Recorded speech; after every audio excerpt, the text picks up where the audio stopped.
Tommy Baker stood in the center of the massive assembly hall at Earth Command headquarters, surrounded by the greatest minds humanity had ever produced in one place. Engineers, physicists, military strategists, and computer specialists from every nation had gathered to learn from an 8-year-old boy who had been missing for 3 years. It had been 2 weeks since the Endeavour returned to Earth, and in that time, Tommy had transformed from a rescued child into humanity's most valuable asset. His ability to interface directly with computer systems and his enhanced understanding of physics had already led to breakthroughs that were changing everything humans thought they knew about technology.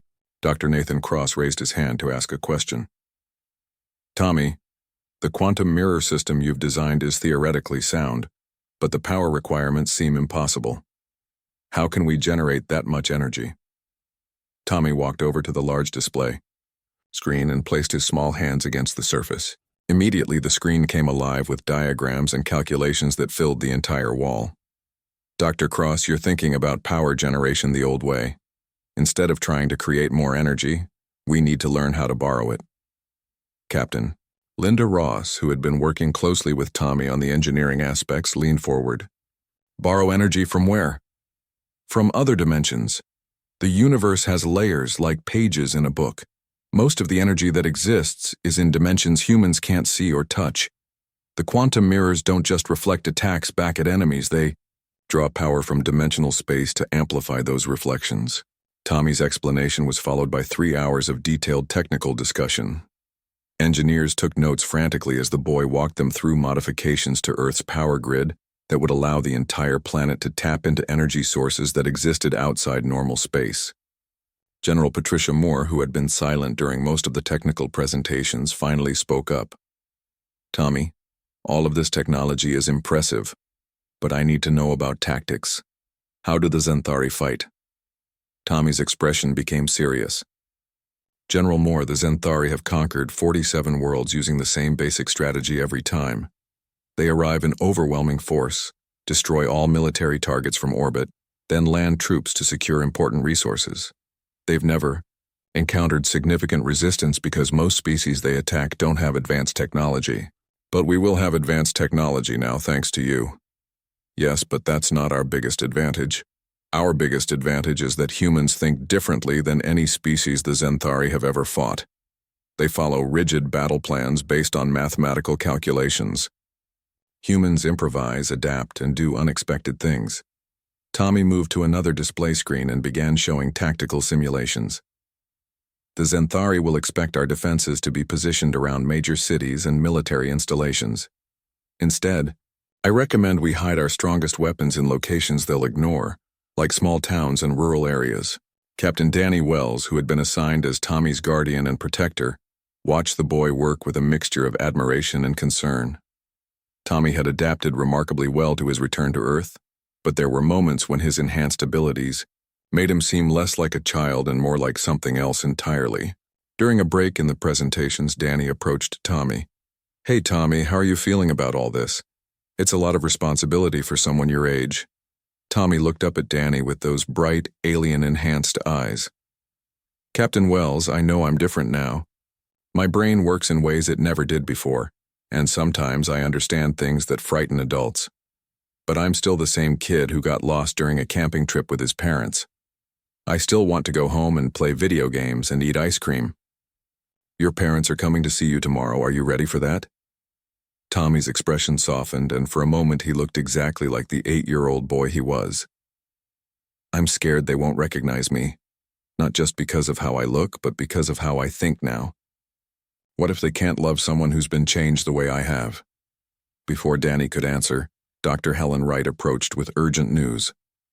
Tommy, we've received intelligence from our deep space monitoring stations. The Zenthari fleet has been detected at the edge of our solar system. They're 30 days ahead of your original schedule. Tommy's face went pale, but his voice remained steady. They must have improved their engine efficiency for this mission. That means they're taking the threat seriously. He paused and looked around at all the adults who were depending on him. It also means we have 17 days instead of 33 to finish our preparations. The next 2 weeks transformed Earth in ways no one could have imagined. Factories that had been producing consumer goods were converted overnight to manufacture components for Tommy's quantum mirror defense grid. Scientists who had spent their careers working on separate projects found themselves collaborating on technologies that seemed impossible just months before. Tommy worked 18 hours a day, moving from one facility to another, guiding teams of engineers through construction of weapons and defenses that existed nowhere else in the galaxy. His enhanced mind allowed him to coordinate dozens of projects simultaneously, while ensuring that each component would work perfectly with all the others. The quantum mirrors were installed in secret locations across Earth's surface and in orbital stations around the planet. Each mirror was capable of reflecting energy attacks back at their source, while drawing additional power from dimensional space to amplify the reflected beams. But Tommy's greatest innovation was the bio-quantum interface system that allowed human pilots and commanders to connect directly with their ships and weapons. The system used principles borrowed from the Xanthari technology that had enhanced Tommy's own mind, but modified to work with human psychology. Colonel Rick Shaw was one of the first pilots to test the new interface system. "Tommy, this is incredible. I can feel the ship responding to my thoughts before I even move the controls. It's like the fighter has become part of my body." Tommy smiled. Colonel Shaw, the Xanthari pilots use similar systems, but theirs are designed for beings who think in rigid patterns. The human version I've created works with your creativity and intuition. That means human pilots will be able to outmaneuver Xanthari ships, even though their technology is more advanced. As Earth's defenses neared completion, Tommy spent more time with his parents, Carol and Steve Baker. The reunion had been emotional and difficult. His parents struggled to understand what their son had become, but they could see that despite all the changes, Tommy was still their boy. "Mom," Tommy said one evening as they sat together in his quarters at Earth Command, "I know this is hard for you. I know I'm not exactly the same person I was when I disappeared." Carol Baker held her son close and fought back tears. "Tommy, you're still my little boy. You're braver and smarter than I ever imagined you could be, but you're still mine. Nothing the aliens did to you changes that. Even if I can never be completely normal again." Steve Baker knelt down beside his son.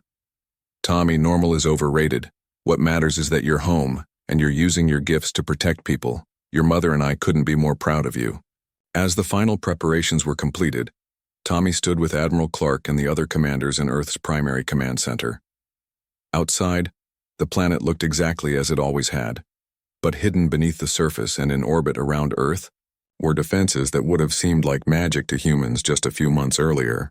"Tommy," Admiral Clark said, "our long-range scanners show the Xanthari fleet will arrive in less than 48 hours. Are we ready?" Tommy looked at the displays showing Earth's defensive systems, all of them based on his enhanced understanding of alien technology and human potential. "Admiral Clark, we're as ready as we can be. The Xanthari are expecting to find a primitive world with simple weapons. Instead, they're going to discover that sometimes the species you underestimate turn out to be the most dangerous ones in the galaxy." As alarms began sounding to alert Earth's military forces, Tommy thought about the journey that had brought him to this moment. 3 years ago, he had been a normal child on a camping trip. Now he was the bridge between human creativity and alien knowledge, the key to his species' survival in a hostile galaxy. The boy who had been taken as a research subject was about to show his captors that humans were far from primitive, and that the greatest mistake the Xanthari had ever made was giving a human child access to their technology. Tommy Baker stood in Earth Command's primary control center, his small hands resting on the central console that connected him to every defensive system on the planet. Around him, the greatest military minds of humanity prepared for a battle that would determine whether their species lived or died. Admiral Susan Clark watched the main display screen as 12 massive Xanthari warships moved into attack formation just beyond Earth's moon. Each alien vessel was 3 times larger than anything humans had ever built, bristling with weapons that could reduce continents to ash. "Incoming transmission from the Xanthari fleet," reported Lieutenant Ben Parker from the communications station. "Put it on the main screen," Admiral Clark ordered. The image that appeared showed a being that looked like a cross between a spider and a snake, with multiple eyes and appendages that moved in ways that hurt to watch. When it spoke, its voice was translated by computer systems into perfect English. Primitive humans of the world you call Earth, we are the Zenthari Empire. You have taken something that belongs to us. Return the enhanced human child immediately, and we will limit our destruction to your military installations. Refuse and we will sterilize your entire planet. Admiral Clark stepped forward. I am Admiral Susan Clark, representing the United Earth Defense Forces. The child you're referring to is a human citizen who was illegally abducted from his home world. We will not surrender him to you. The Zenthari commander made a sound that might have been laughter. Admiral Clark, your species has not yet achieved faster-than-light travel on your own. You possess no weapons capable of threatening our vessels. Surrender the child within 1 of your hours, or face extinction. The transmission ended and Tommy looked up at Admiral Clark with those bright, alien-enhanced eyes. Admiral, they're going to attack regardless of what we say. The Zenthari never negotiate with species they consider primitive. They're just giving us time to panic and make mistakes. Colonel Rick Shaw, now commander of Earth's fighter squadrons, checked his instruments. All pilots are ready for launch. The bioquantum interfaces are functioning perfectly. Tommy nodded and placed his hands more firmly on the control console. Immediately, information began flowing through his enhanced mind from every sensor and defensive system on Earth and in orbit around the planet. The Zenthari are forming up for a standard planetary bombardment pattern. They're going to start by targeting our major cities and military bases. Exactly what we expected, said General Patricia Moore. Are the quantum mirrors ready? All defensive grids are online and drawing power from dimensional space. When they fire on us, they're going to get a very unpleasant surprise. The Zenthari attack began exactly as Tommy had predicted. Massive energy beams lanced down from the alien warships, targeting New York, London, Tokyo, and military installations around the globe.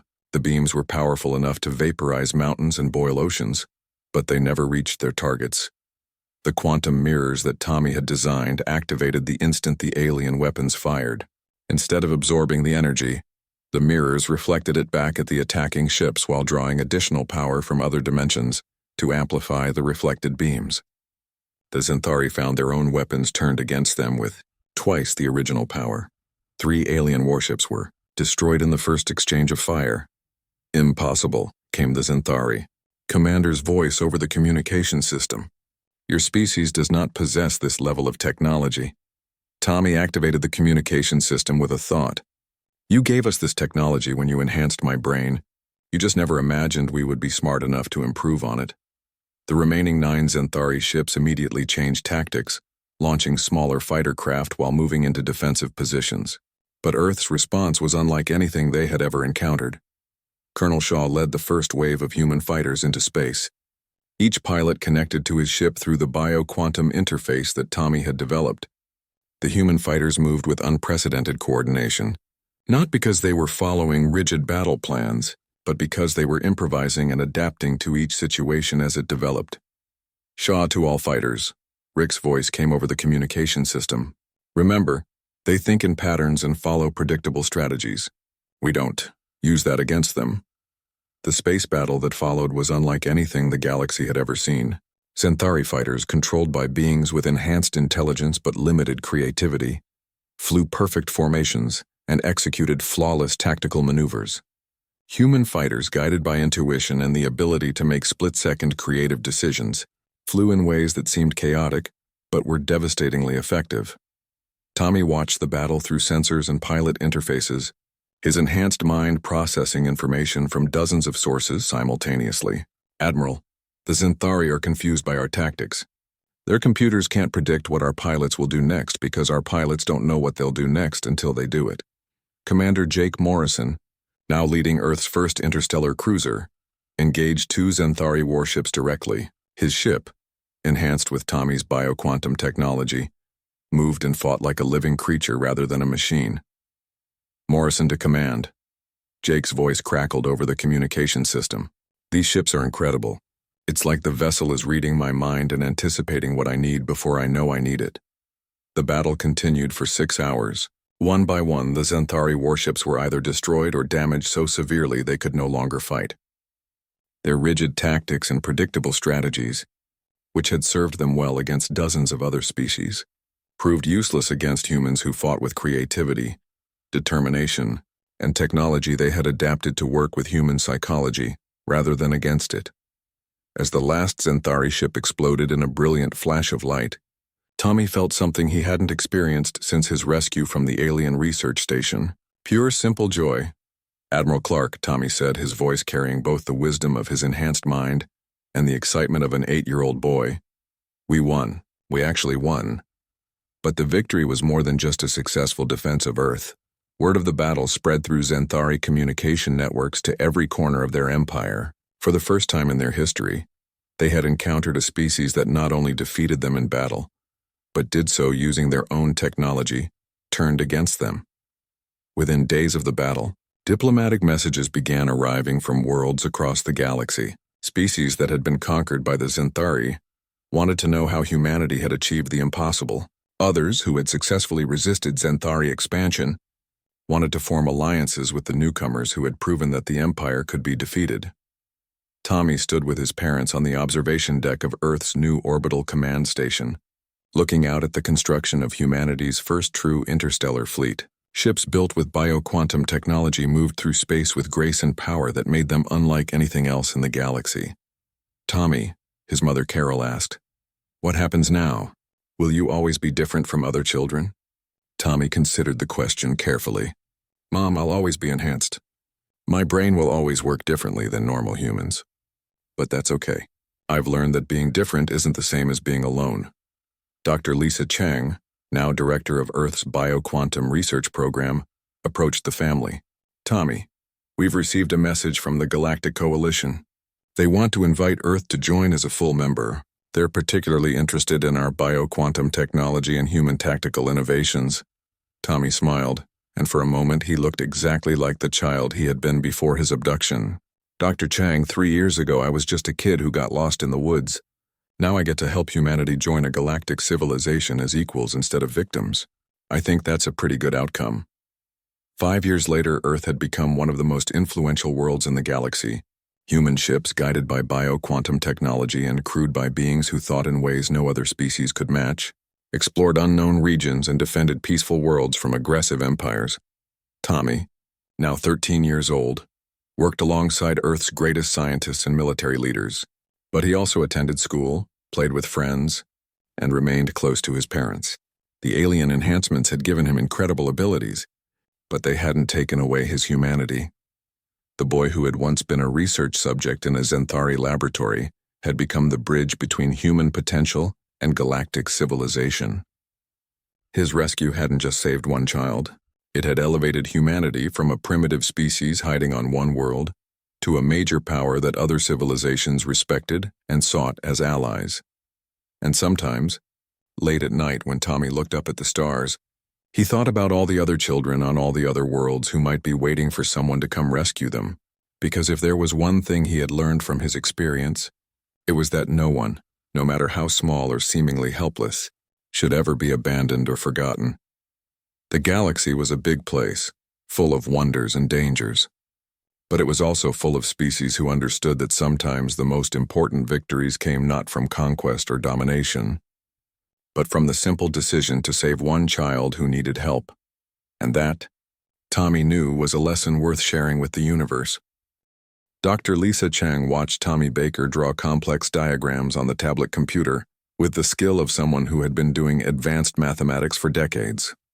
The boy worked quickly, his small fingers moving across the screen to create formulas and designs that made her head hurt just looking at them. It had been 3 days since they rescued Tommy from the alien station, and the boy continued to amaze and frighten everyone aboard the Endeavor. His brain had been changed in ways that human science couldn't fully understand. The alien enhancements allowed him to process information at speeds that should have been impossible. "Tommy," Lisa said gently, "can you explain what you're drawing?" Tommy looked up from the tablet and smiled. His eyes still held that strange brightness that made him seem much older than his 8 years. "It's a communication system that can send messages faster than light. The Xanthari use quantum particles that exist in multiple dimensions at the same time. If we build transmitters based on this design, Earth could talk to ships anywhere in the galaxy instantly." Lisa studied the diagrams. The mathematics were beyond anything she had learned in 20 years of studying physics. But something about the designs felt right. They had an elegant simplicity that suggested Tommy wasn't just remembering alien technology, but truly understanding it. Commander Morrison entered the medical bay where Tommy spent most of his time. The boy preferred it there because the equipment reminded him of the machines on the Zenthari station. "Tommy, we need to talk about something important. Earth Command wants to know when the aliens will arrive." Tommy set down the tablet and looked directly at Morrison. "The Zenthari fleet will reach Earth in exactly 47 days. They're sending 12 warships, each one capable of destroying an entire continent. They expect to find a primitive world with simple weapons and no real defenses. How can you be so specific about the timing?" "Because I can still access their communication networks. The enhancements they gave me created a permanent connection to their systems. I know their plans, their capabilities, and their weaknesses." Morrison felt a chill run down his spine. "Tommy, are you saying the aliens can access your mind too?" "No," Tommy said with confidence that seemed strange in such a young voice. "The connection only works one way. They designed it to download information into my brain, not to read my thoughts. They never imagined I would learn to use their own technology against them." Admiral Susan Clark's voice came over the communication system, requesting Morrison's immediate presence on the bridge for a priority transmission from Earth. Morrison looked at Tommy, who nodded as if he already knew what the message would contain. On the bridge, Admiral Clark's face appeared on the main screen. Her expression was grim. "Commander Morrison, Earth Command has reviewed your reports about the rescued child. While we're pleased you were able to save him, the implications of his presence are deeply concerning. We need to understand exactly what we're dealing with." Morrison glanced at Tommy, who had followed him to the bridge despite no one asking him to come. "Admiral, I think Tommy should speak for himself." Tommy stepped forward so Admiral Clark could see him clearly. "Admiral Clark, the Zenthari Empire has been taking children from primitive worlds for over 300 years. They use us to study how different species adapt to their technology. I'm not the first human they've taken, but I might be the last." Admiral Clark leaned forward. "What do you mean by that?" "I mean, I've learned things they never intended me to learn. I can build weapons that will stop their ships. I can design defenses that will protect Earth from their attacks. But more importantly, I can teach other humans to think the way I think now." Dr. Nathan Cross, Earth's leading physicist, appeared on the screen beside Admiral Clark. "Son, I've been reviewing the technical data you've transmitted to Earth. The mathematics are incredibly advanced, but they seem to violate several fundamental laws of physics." Tommy smiled the way children do when adults don't understand something obvious. "Dr. Cross, the laws of physics you know are incomplete. The universe has more dimensions than humans have discovered. The Zenthari technology works by manipulating space and time in ways your science hasn't imagined yet. To demonstrate, Tommy walked over to one of the bridge's computer terminals and placed his hands on the interface. Within seconds, he had accessed Earth's entire scientific database and was cross-referencing it with information from the Zenthari systems. "Look," Tommy said, pointing to the screen. "Your theories about quantum mechanics are correct but limited. You're thinking in 3 dimensions when you need to think in 11. Once you understand that, faster-than-light travel becomes as simple as stepping through a doorway." Captain Linda Ross, Earth's chief engineer, joined the conversation. "Tommy, even if everything you're telling us is true, we have less than 2 months to build defenses against an alien fleet. That's not nearly enough time to revolutionize human technology." Tommy's expression became serious. "Captain Ross, I'm not asking you to revolutionize human technology. I'm asking you to let me show you how to think differently about the technology you already have." Over the next several hours, Tommy worked with Earth's top scientists and engineers through the communication link. He guided them through modifications to existing weapon systems, showed them how to reconfigure power plants to produce energy levels they had thought impossible, and taught them to build defensive shields using principles they had dismissed as theoretical. Dr. Helen Wright, Earth's military strategist, was skeptical. "This all sounds incredible, but how do we know these modifications will actually work?" Tommy looked directly at her through the screen. "Because I've been inside Zenthari ships. I've seen their weapons tested. I know exactly how they attack and how they think. The modifications I'm showing you will work because they're designed specifically to counter Zenthari tactics." As the conversations continued, something remarkable began happening on Earth. Scientists who had worked on separate projects for years suddenly found connections they had never seen before. Engineers discovered that combining different technologies in the ways Tommy suggested produced results that exceeded all their previous achievements. Morrison watched Tommy coordinate with dozens of Earth's brightest minds simultaneously. The boy seemed to understand not just the technical aspects of what they were discussing, but also how to communicate complex ideas in ways each person could grasp. "Tommy," Morrison said during a brief break in the communications, "what happened to the other human children the Xanthari took?" Tommy's bright expression dimmed slightly. Most of them couldn't handle the enhancements. Their minds weren't flexible enough to adapt to the alien technology. The Xanthari considered those experiments failures and disposed of the subjects. But you survived. I survived because I never stopped thinking like a human child, even when they were filling my head with alien knowledge. They gave me access to their information, but they couldn't change the way I processed that information. Human creativity and alien knowledge turned out to be a combination they never expected. Dr. Chang, who had been listening to the conversation, spoke up. "Tommy, the scans show that the alien enhancements are still active in your brain. Are there any side effects we should be concerned about?" Tommy considered the question carefully. "My brain works differently now, and it always will. I can process information much faster than normal humans, and I can interface directly with certain types of technology. But I'm still me.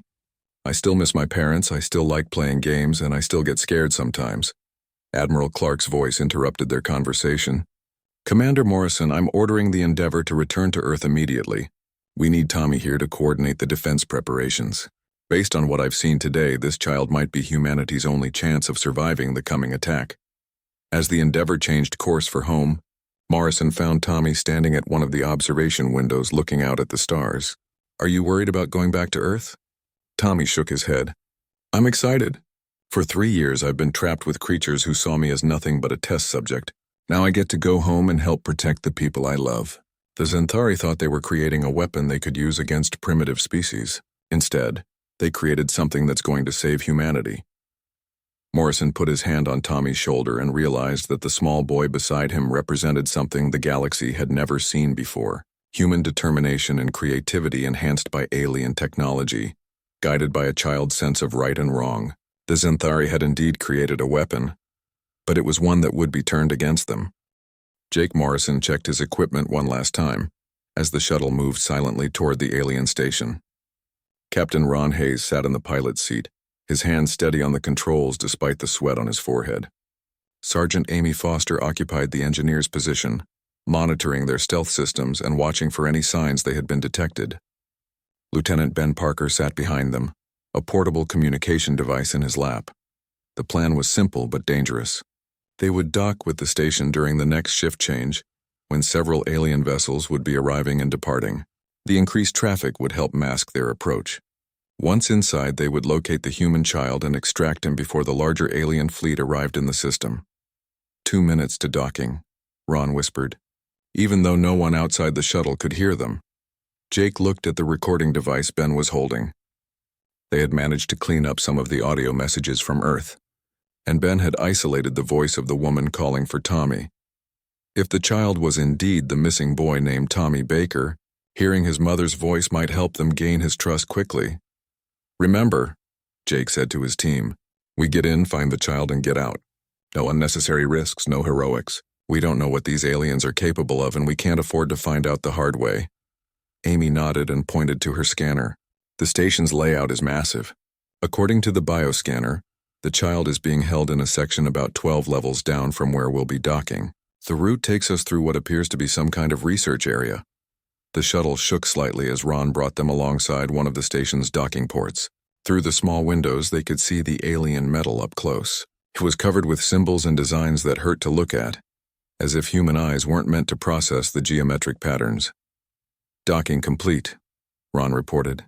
"The station's atmosphere is breathable for humans, but there are trace elements our bodies aren't used to. I recommend keeping the breathing masks handy." Jake stood up and moved toward the shuttle's exit. "Amy, you stay with the shuttle and keep the engines warm. Ron and Ben, you're with me." They stepped through the docking tube and into the alien station. The corridor they entered was huge, easily large enough for creatures much larger than humans. The walls glowed with a soft blue light that seemed to come from the metal itself. Strange sounds echoed from deeper in the station. mechanical noises mixed with things that sounded almost like voices. Ben held up his scanner and pointed down the corridor.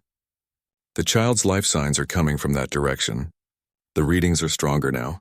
Whatever they've done to him, his biological functions are definitely human. They moved quietly through the corridors, staying close to the walls and stopping whenever they heard sounds that might indicate other beings nearby. The station was clearly designed by and for creatures very different from humans. Doorways were oddly shaped, corridors branched at strange angles, and the lighting created shadows that seemed to move on their own. After 10 minutes of careful movement, they reached what appeared to be a large observation area. Through transparent walls, they could see into rooms filled with equipment that belonged in nightmares. Tanks of liquid held creatures from dozens of different worlds. Some were clearly dead specimens being studied, but others moved weakly, alive but trapped. "My God," Ben whispered. "They're collecting species from across the galaxy." Jake forced himself to look away from the horrific display. "Stay focused. The child is what matters right now." They continued deeper into the station until they reached a section that looked different from the rest. The corridors were smaller here, more suited to human-sized beings. The lighting was different too, warmer and less harsh. Ron stopped and pointed to a door marked with symbols none of them could read. "According to the scanner, the child is in there." Jake approached the door and found what looked like a control panel. The symbols meant nothing to him, but when he placed his hand on the panel, it glowed and the door slid open. Inside was a room that looked like a cross between a hospital and a laboratory. Medical equipment lined the walls, some of it clearly alien, but some pieces that looked almost human in design. In the center of the room was a bed, and on that bed was a small figure. The boy couldn't have been more than 7 or 8 years old. He had dark hair and brown eyes, just like in the picture they had seen. But something was different about him. His eyes seemed too bright, too aware, as if he was seeing things no child should be able to see. "Tommy?" Jake said softly. The boy turned toward them and smiled. When he spoke, his voice was clear and calm. "You're humans. Real humans. I knew someone would come eventually." Ben stepped forward and activated the recording device. The woman's voice filled the room, calling for Tommy to come home. The boy's eyes filled with tears, but his smile got bigger. "That's my mom, Carol Baker. She's been trying to reach me, hasn't she?" Jake knelt down beside the bed. "Tommy, we're here to take you home. Can you walk?" Tommy sat up and swung his legs over the side of the bed. "I can do more than walk now. They changed me, made my brain work differently. I can understand their machines, their language, even their thoughts sometimes." As if to prove his point, Tommy walked over to one of the alien devices and placed his hands on it. The machine responded immediately, displays lighting up and controls moving by themselves. Within seconds, the device had produced a detailed map of the station, showing not just their current location but the positions of all the alien beings currently aboard. "There are shift changes happening right now," Tommy said, studying the map. "Most of the Xanthari are in the upper sections dealing with incoming ships. We have maybe 20 minutes before they notice I'm gone." Ron stared at the boy in amazement. "How do you know all this?" "They put things in my head. Tiny machines that connect to my brain. They wanted to see how human intelligence would adapt to their technology. I don't think they expected me to adapt this well." Tommy led them out of the room and through corridors Jake would never have found on his own. The boy seemed to know exactly where to go, avoiding areas where the aliens were working and choosing routes that would get them back to the shuttle quickly. "The Xanthari think humans are primitive," Tommy explained as they walked. "They collect species from worlds they consider undeveloped. But they don't understand that being primitive doesn't mean being stupid. They gave me access to their knowledge, and I've been learning." They reached the docking level without encountering any aliens. But as they approached their shuttle, alarms began sounding throughout the station. Red lights flashed and a voice spoke in the alien language over communication systems. "They know I'm missing," Tommy said calmly. "But they don't know about your ship yet. If we hurry, we can get away before they lock down the docking bays." Amy had the shuttle ready for immediate departure. As soon as they were aboard, Ron began the undocking sequence while Jake strapped Tommy into a safety seat. "Tommy," Jake said, "what you told us about the aliens thinking humans are primitive, how much do you know about their military capabilities?" The boy looked at him with those two bright eyes and smiled a smile that was both childlike and ancient. "Everything. I know everything about them now." And Commander Morrison, they're going to follow you back to Earth. They have to. I'm too valuable for them to just let go. The shuttle pulled away from the station. Just as more alien ships began converging on their location, Ron pushed the engines to maximum power, racing toward the Endeavour while Amy monitored their sensors for pursuit. Multiple ships launching from the station, Amy reported. They're fast, but our head start should get us to the Endeavour before they can intercept. Jake looked back at Tommy, who was calmly watching the alien ships on the shuttle's display screen. Tommy, when you say they'll follow us to Earth, what exactly do you mean? I mean they'll send a fleet. A big one. They can't let other species know that humans captured one of their research subjects and got away with it. But don't worry, Commander. By the time they reach Earth, we'll be ready for them. As the shuttle docked with the Endeavour and the ship jumped to faster than light speed, Jake realized that rescuing Tommy Baker had changed everything. They weren't just bringing home a missing child. They were bringing home someone who might be humanity's only hope of surviving what was coming next. Commander Jake Morrison stood on the bridge of the starship Endeavour and watched the massive alien structure grow larger on the main screen. The thing was huge, maybe 10 times bigger than anything humans had ever built. It spun slowly around a dying red star, its metal surface covered with strange lights that pulsed in patterns no human could understand. Jake had been leading deep space missions for 8 years now, but he had never seen anything like this. His crew of 25 had been exploring this empty part of space for 3 months when they picked up the strange energy readings. Now they were close enough to see what was making those signals, and Jake felt his stomach twist with worry. Dr. Lisa Chang looked up from her science station and turned to face him. Her dark eyes were wide with excitement and fear. Commander, the scans are showing incredible technology levels. This structure is at least 500 years ahead of anything we have on Earth. The power output alone could run our entire planet for 1,000 years. Jake nodded and kept his eyes on the alien station. Any signs of life? Lisa's fingers moved quickly over her control panel. The bioscanners are picking up hundreds of different life forms inside. Most of them are species I've never seen before, but, Commander, there's something else. Something impossible. What do you mean impossible? Lisa stood up and walked closer to Jake. She spoke in a quiet voice so the rest of the bridge crew couldn't hear. The scanners are detecting human life signs. A human child. Jake felt his blood turn cold. That can't be right. Humans have never been this far from Earth. Check your equipment again. I've run the scan 5 times. The readings are clear. There's a human child inside that structure, and according to the biomarkers, the child is maybe 7 or 8 years old. Jake stared at the alien station and tried to make sense of what Lisa was telling him. Earth's space program had only reached the outer planets of their own solar system. No human had ever traveled to another star.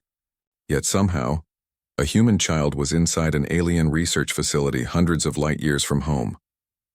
Captain Ron Hayes, the ship's pilot, turned around in his chair. Commander, we're receiving some kind of signal from the station. It's not directed at us, but our computers are picking up data transmissions. Can you decode any of it? Ron shook his head. The language is completely unknown, but there are visual elements. I'm putting it on the main screen now. The image changed to show what looked like a series of symbols and pictures. Jake could see diagrams of different creatures and what appeared to be scientific data. Then something made his heart stop. Among the alien symbols was a clear picture of a human child with dark hair and brown eyes. Lieutenant Ben Parker, the communications officer, looked up from his station. Commander, I'm picking up more transmissions. These are different. They sound like audio recordings, but they're in human languages. English, Spanish, Chinese, and others. Jake walked over to Ben's station. Play the English recordings. A woman's voice filled the bridge, speaking through tears. Tommy, if you can hear this somehow, Mommy loves you. Daddy and I are still looking for you. We'll never stop looking. Please come home to us. The voice continued with more messages, all from the same woman, all calling for someone named Tommy. Jake realized these were messages from Earth, somehow being broadcast into space. But how were they reaching this alien station? Dr. Chang checked her scanners again. Commander, the human life signs are getting stronger. The child is alive and appears to be in some kind of medical facility within the station. Sergeant Amy Foster, the ship's engineer, spoke up from her position. Sir, I'm detecting movement around the station. Smaller ships are docking and leaving on regular schedules. This isn't just a research station, it's an active facility with heavy traffic. Jake studied the information coming in from his crew. A human child was somehow inside an alien research station that was clearly far more advanced than anything Earth had ever produced. The child appeared to be alive but was being held in what looked like a medical or laboratory section. Lisa, can you determine how long the child has been there? Lisa worked at her scanner for several minutes. Based on the bio readings and comparing them to the audio messages we're receiving, I'd estimate the child has been there for approximately 3 years. 3 years. Jake remembered the news reports from Earth about children who had disappeared without a trace. Parents searching endlessly for sons and daughters who had simply vanished. Now he was looking at proof that at least some of those missing children hadn't just disappeared. They had been taken. Commander, Ron said, we have a problem. Long-range sensors are showing more ships approaching this system. Big ones. They'll be here in about 6 hours. Jake knew they had a choice to make, and it was the kind of choice that could change everything. They could leave now and report their findings to Earth Command. The safe option would be to observe from a distance and gather intelligence before making any moves.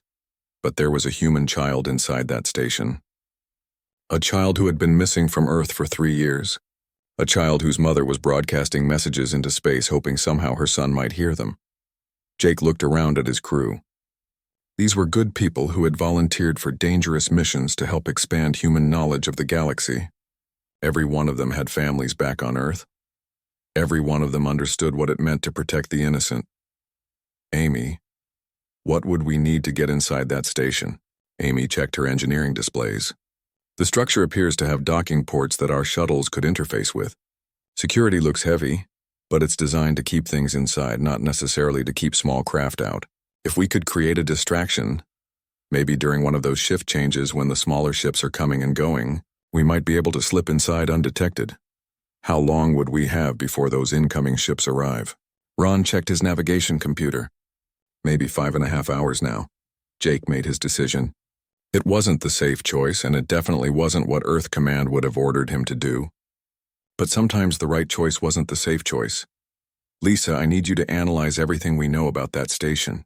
Amy, start preparing a shuttle for a stealth insertion. Ron, plot us a course that keeps us hidden from those incoming ships for as long as possible. Ben, see if you can establish any kind of communication with the child. As his crew began their preparations, Jake stared at the alien station and thought about the human child trapped inside. In a few hours, they would either be heroes who brought a missing child home, or they would be the crew that led Earth's enemies directly to humanity's doorstep. Either way, Jake knew he couldn't leave that child behind.